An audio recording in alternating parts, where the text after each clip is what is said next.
আসসালামু আলাইকুম রহমতুল্লাহ।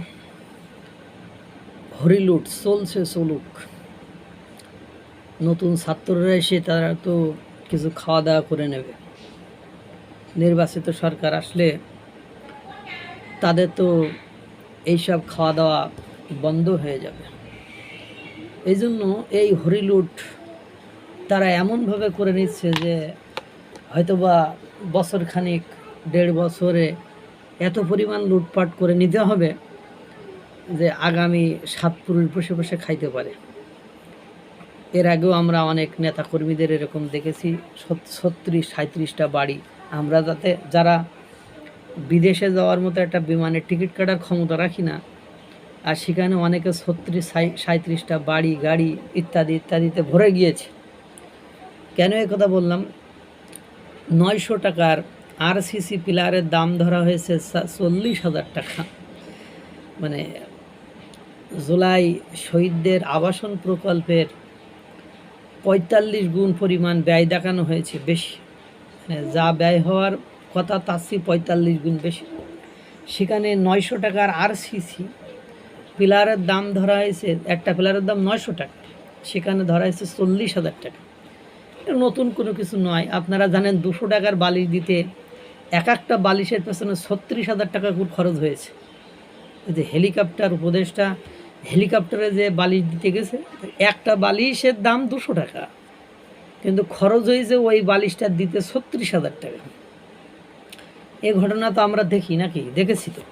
তাহলে হরিলুট কারা করেছে সেটা তো বুঝছেনি। এখন কোন ধরনের হরিলুট করেছে একটু শুনে নেন। 25 লাখ টাকা লিফট, 92 লাখ টাকা, 12 লাখ টাকার জিনিস 63 লাখ টাকা, 95,000 টাকার পানির পাম্প ধরা হয়েছে 4.5 লাখ টাকা। একটা 95,000 টাকার পানির পাম্পের ধরা হয়েছে 4.5 লাখ টাকা। এমন অস্বাভাবিক ব্যয় ধরে সরকার 36 জুলাই নামে একটি আবাসন প্রকল্প গ্রহণ করেছে। আলোচিত এই প্রকল্পে 45 গুণ বেশি ব্যয় সীমানা, প্রাচীর, 4 গুণ বেশি ব্যয়ে কেনা হচ্ছে বেডলিফট, সাবস্টেশন কেনা হচ্ছে 5 গুণ বেশি ব্যয়। অন্তর্বর্তী সরকারের এই কেনাকাটা আগের সরকারের বালিশ কাণ্ডকে ছাড়িয়ে যাচ্ছে। প্রকল্পটির প্রস্তাবিত ব্যয় যাচাই করতে গিয়ে দেখা যায় একটি জিনিসের কেনাকাটায় অতিরিক্ত ব্যয় সর্বনিম্ন 2.5 গুণ থেকে সর্বোচ্চ 45 গুণ পর্যন্ত ধরা হয়েছে। এই ধরনের বাড়তি ব্যয় ধরে 36 জুলাই নামের এক ফ্ল্যাট প্রকল্পের প্রস্তাব একনেক সভায় উপস্থাপন করা হয়। এই প্রকল্পের প্রতিটি পদ ও স্তরে রয়েছে অনিয়ম ও অস্বাভাবিক বাড়তি ব্যয়ের ছড়াছড়ি।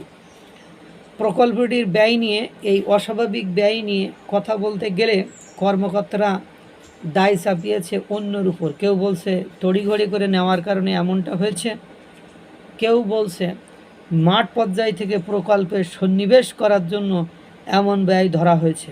কিন্তু এই অস্বাভাবিক ব্যয় কোনো যাচাই বাছাই করা হয়নি, তার জবাব কেউ দিতে পারেনি।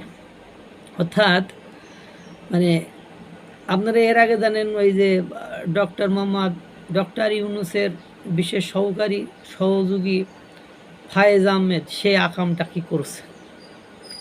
তো এই যদি ভাই অবস্থা, কি করবেন কোন, কি বলবেন বলেন? মানে বলার মতো কোনো মুখ আছে? চাঁদাবাজরা ধরা খাচ্ছে, 50 লাখ টাকা চাঁদা দিতে হবে, নাহলে পুলিশে দেবে, সেনাবাহিনীতে দেবে, মব সৃষ্টি করবে। আবার এই যে আপনার হরিলুট চলতেছে 45 গুণ বেশি আকারে। হাসি তো লাগবেই, এটা তো স্বাভাবিক জিনিস। সি রে ননি, সি কি দেখালি আর কি দেখাবি। আল্লাহ তাআলা সকলকে ভালো রাখুক, সুস্থ রাখুক। আসসালামু আলাইকুম রহমতুল্লাহ।